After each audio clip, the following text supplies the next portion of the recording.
Assalamualaikum warahmatullahi wabarakatuh. Waalaikumsalam warahmatullahi wabarakatuh. Selamat pagi anak-anak. Pagi. Apa kabar? Baik. Sehat semua? Sehat? Sehat. Hari ini kita bertemu lagi dalam pelajaran biologi. Setelah minggu yang lalu kita belajar tentang ciri, struktur, dan bentuk-bentuk serta cara hidup bakteri. Kita hari ini lanjutkan di peranan Archaebacteria dan Eubacteria dalam kehidupan. Sebelumnya bisa ngecek dulu di laki-lakinya ada sampah-sampah, ada atau mungkin ya ada ya. Silakan dibuang dulu sampah-sampahnya.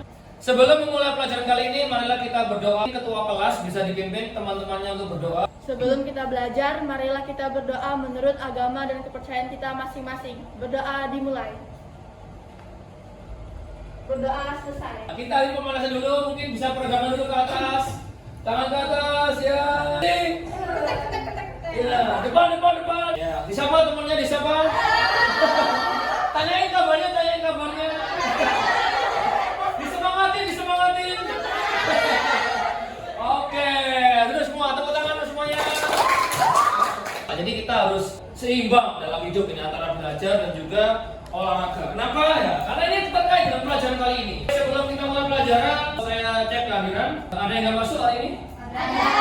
Siapa aja? Surya dan Surya dan Putri. Surya kemana? Ini. Oke. Satunya?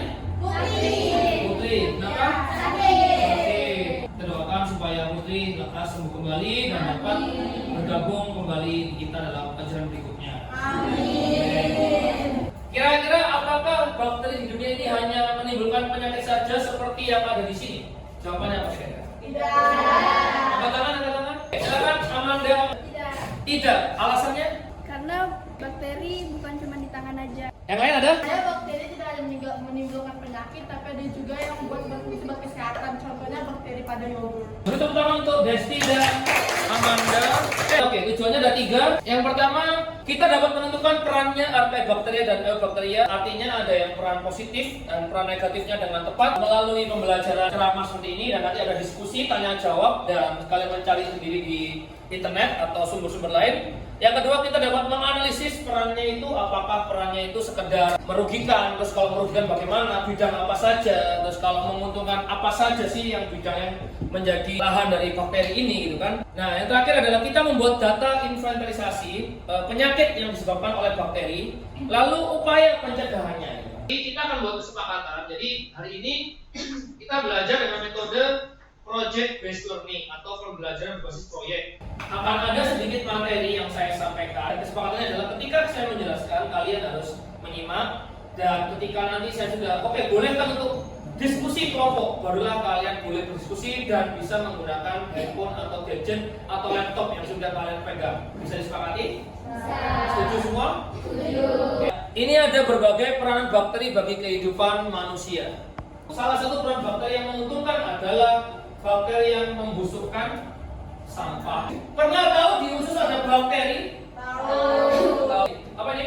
Yogurt. Ada salah satu yang namanya biogas. Ya, sekarang yang merugikan. Penyakitnya ada yang menyerang hewan, tanaman, dan manusia. Intinya banyak sekali bakteri yang menyebabkan penyakit. Lalu ada bakteri perusak makanan, Shigella dysenteriae atau dysentery.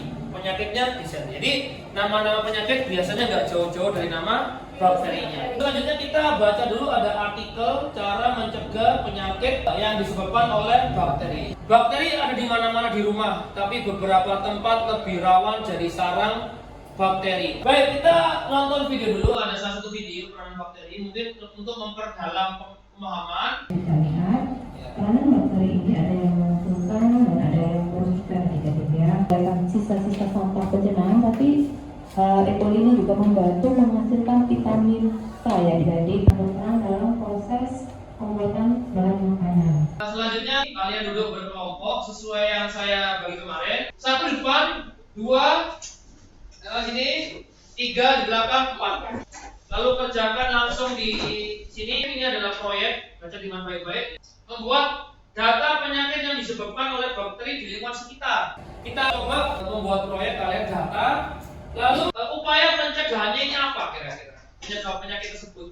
Nah ini dalam bentuk PowerPoint atau mungkin slide presentasi, kan?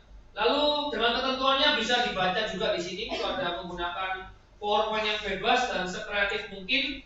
Boleh menggunakan aplikasi selain Microsoft PowerPoint. Kalian mungkin suka pakai Canva, Prezi. Yang keenam, presentasikan. Nanti ada presentasi. Ketika ada temannya yang maju, tolong perhatikan dengan baik. Yang lain akan memberikan tanggapan. Bisa dipahami? Bisa. Oke, bisa mengerjakan saya bagikan LKPD-nya setiap kelompok. Ini kelompok 1 ya? 1, 2. Oke, kelompok 2. Ini kelompok 3. Oke, kelompok 3 dan kelompok 4. Oke, ya. Langsung aja dikerjakan atau dibagi tugas langsung. Siapa yang mengerjakan peranan bakteri dan siapa yang mengerjakan proyek. Oke. Ya, langsung aja dibuka. Ya. Ya, jangan lupa dirancang untuk proyeknya ini.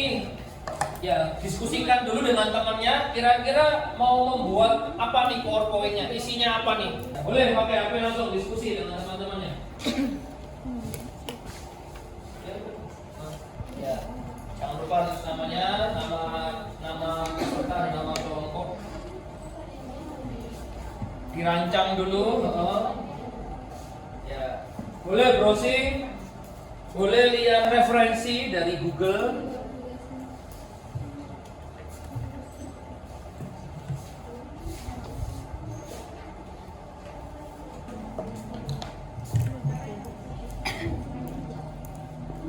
Ya.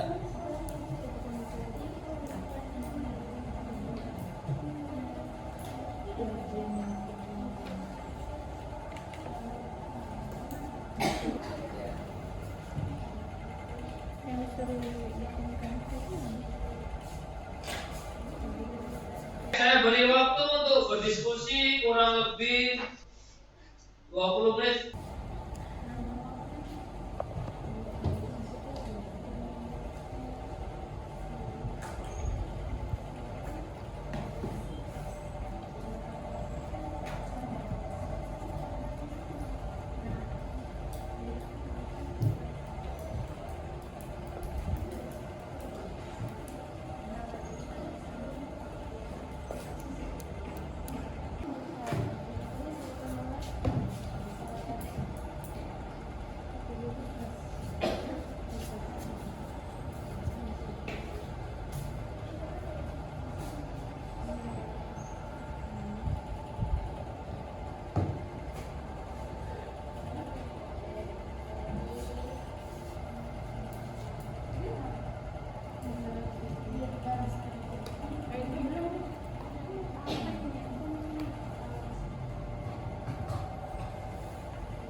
Pertanyaannya oke, bisa itu silakan. Ya, tulis. Setelah ditulis masukkan ke proyeknya atau di PowerPoint-nya ya, karena itu kan terkait semua. Di garis yang cuek kayak gini gitu.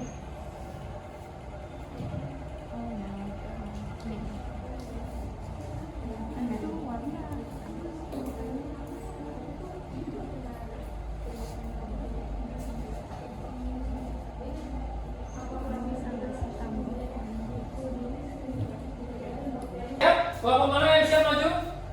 5. Kelompok untuk kelompok 1. Bangunnya bisa diarahkan ke depan semua, melihat temannya yang presentasi, biar nggak sakit leher. Halo semuanya, berdirinya saya di sini untuk mempresentasikan hasil pekerjaan kelompok saya. Tifus merupakan penyakit akut yang disebabkan oleh bakteri Salmonella typhi.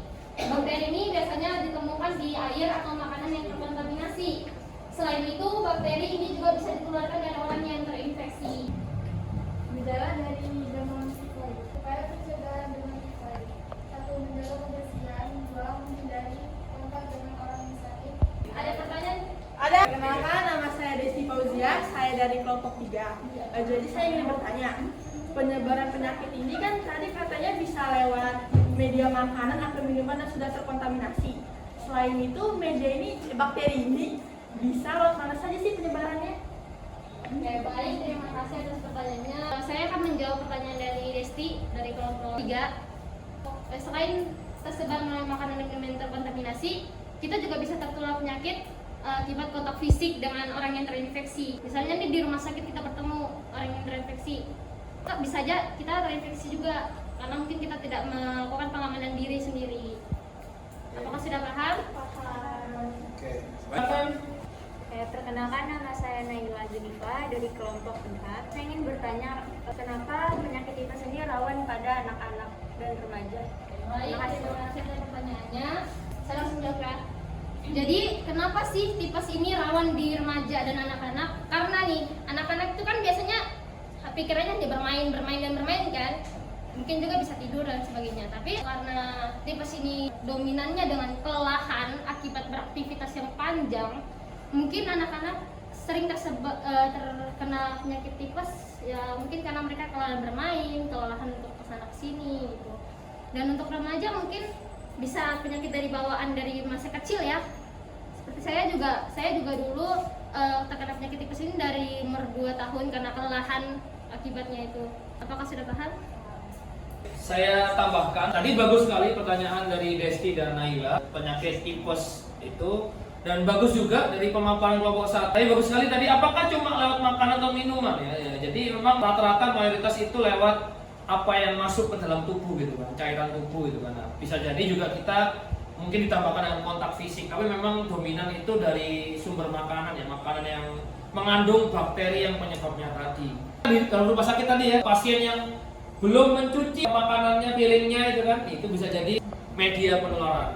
Terus Naila bagus juga tadi, apakah mengapa kok rawan pada anak kecil ya? Walaupun di jawabannya tadi adalah ya karena anak kecil banyak aktivitas.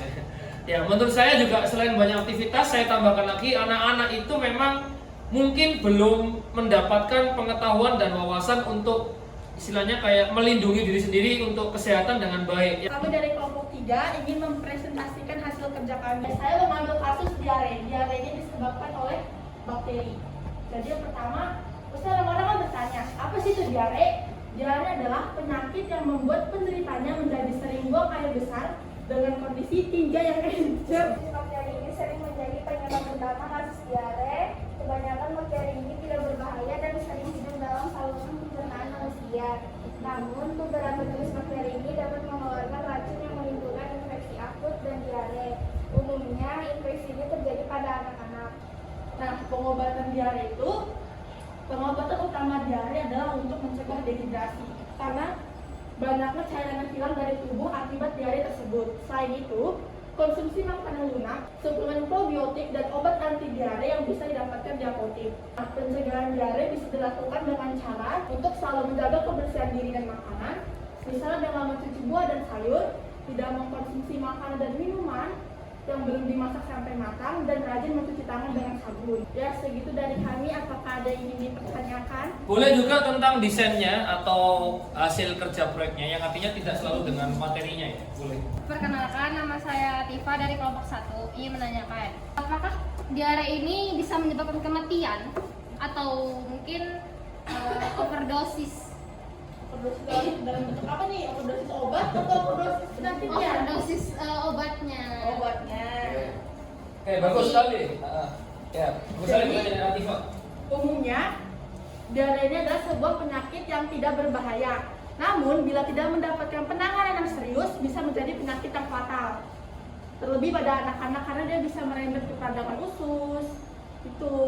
Terus juga bisa mengakibatkan overdosis atau ketergantungan obat yang bisa merusak ginjal karena ya tadi ketergantungan obat keras tersebut kan. Bila dalam kasus yang parah. Ada lagi yang ditanyakan? Apakah belum paham? Oke, silakan. Ada lagi? Silakan kelompok 2. Perkenalkan, nama saya Octavian dari kelompok 2. Oke, silakan. Ya, mengapa fase menderita diare seringkali bersifat cair? Oke. Pertama, kenapa terjadinya buang air besar cair? 1. Intoleransi atau alergi makanan. Orang yang memiliki alergi makanan dapat mengalami buang air besar cair ketika mengkonsumsi makanan pencetus alergi, misalnya makanan laut dan kacang-kacangan. Yang kedua, ada infeksi. Bisa dari infeksi virus, bakteri, dan parasit merupakan salah satu penyebab buang air besar yang cair cukup sering terjadi. Oke, cukup. Terima kasih. Oke, beri tepuk tangan untuk kelompok 3 dan yang bertanya. Oh, masih ada. Oke, silakan. Perkenalkan, nama saya Rahmalia dari kelompok 1. Saya ingin bertanya, misalnya nih, kayak kita ini makan pedas yang berlebihan, apakah bisa menyebabkan diare? Oke, Oh, baik. bagus. Kalau satunya apa? Oke, satunya langsung mungkin Naila. Bagaimana cara kita menilai derajat dehidrasi atau kekurangan cairan pada diare ini? Jadi saya ingin menjawab pertanyaan Alia yang dulu. Pertanyaannya, apakah makanan pedas bisa memicu diare? Jawabannya adalah diare setelah makan pedas biasanya terjadi jika Anda mengkonsumsi makanan yang terlalu pedas dan juga Anda mempunyai perut yang sensitif. Jadi itu bisa memicu diare. Paham? Yang kedua, ada pertanyaan Naila, yaitu cara menilai derajat seseorang dehidrasi dari diare tersebut ya. Cara terbaiknya untuk menentukan derajat dehidrasi tersebut adalah dengan menghitung dari sisi badan sebelum dia terkena diare dan sesudah dia terkena diare. Apakah paham?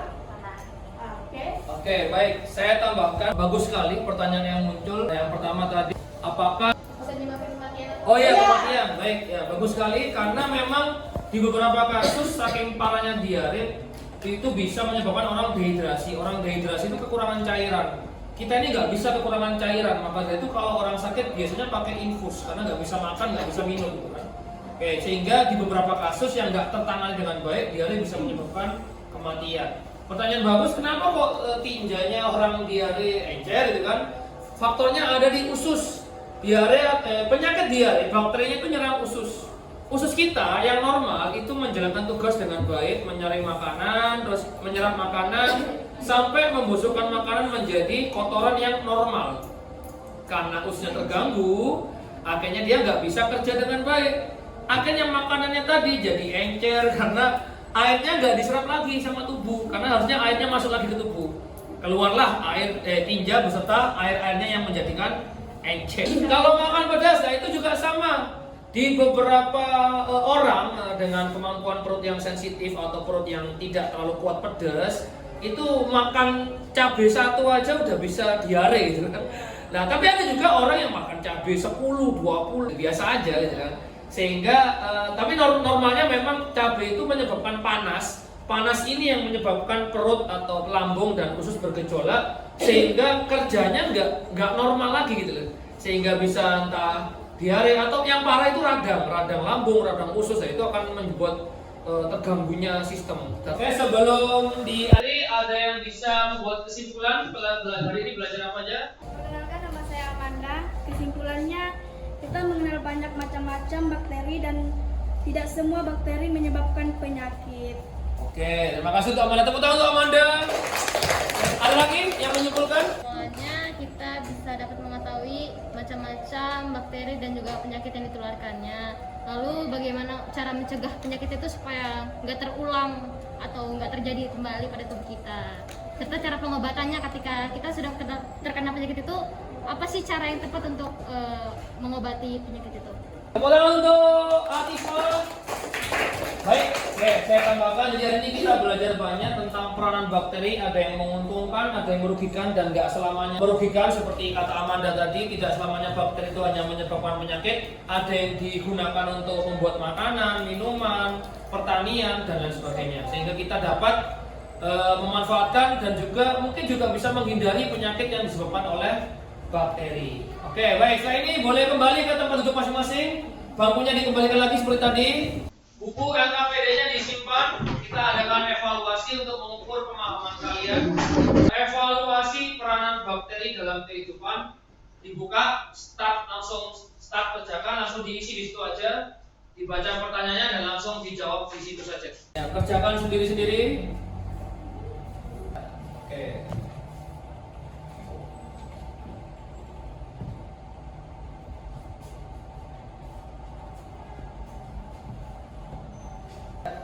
Jawab aja langsung, diketik langsung di situ. Ya, diketik langsung.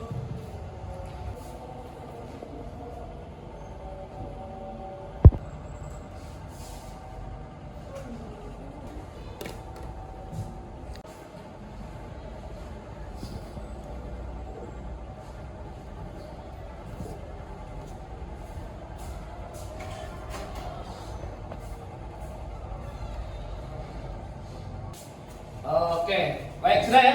Oke, baik, letakkan HP-nya. Kalau sudah, sebelum kita akhiri, saya mau refleksi atau kita adakan refleksi dulu. Bagaimana perasaannya hari ini setelah mengikuti kegiatan pelajaran? Oke, angkat tangan yang mau cerita. Perasaan saya sangat senang dan juga saya jadi menambah banyak wawasan tentang bakteri. Oke. Terus juga bagaimana sih cara mencegahnya, cara penanganannya, cara pengobatannya dan sebagainya. Oke, tepuk tangan untuk Desti. Yang lain ada lagi yang ingin menyampaikan perasaannya. Bagaimana perasaannya hari ini? Hah? Sangat senang nih. Iya, sangat senang karena yang seperti Desti bilang tadi, kita jadi banyak tahu tentang bakteri. Ternyata bakteri itu bukan yang bakteri jahat aja, ada bakteri yang menguntungkan untuk kita. Oke, tepuk tangan untuk Naila. Terima kasih untuk yang sudah menceritakan pengalaman atau refleksinya hari ini, perasaannya dan yang lain. Saya harap juga mendapatkan perasaan senang yang sama atau mendapatkan banyak pengetahuan atau wawasan yang baru mengenai bakteri. Sebelum saya akhiri, saya akan sampaikan pertemuan pekan depan atau selanjutnya adalah tentang jamur atau fungi ya. Jadi kita akan belajar tentang ciri-ciri, struktur dan fungsinya, cara hidupnya jamur. Baik, sebelum kita akhiri pelajaran, boleh pimpin doa dulu ketua kelas. Setelah menyelesaikan pelajaran hari ini, marilah kita berdoa menurut agama dan kepercayaan kita masing-masing. Berdoa dimulai. Berdoa selesai. Sebelum saya akhiri juga, kita bersyukur hari ini dapat mendapatkan banyak pelajaran. Kita ucapkan alhamdulillahirobbilalamin. Oke, semoga ilmu yang kita peroleh hari ini dan ilmu-ilmu sebelumnya dapat kita amalkan, dapat kita manfaatkan dalam kehidupan sehari-hari, dan kita tetap semangat belajar dalam pertemuan-pertemuan berikutnya. Masih semangat belajar semua? Semangat semua? Oke, terima kasih atas semangatnya. Sekian dari saya. Terima kasih. Wassalamualaikum warahmatullahi wabarakatuh. Selamat siang.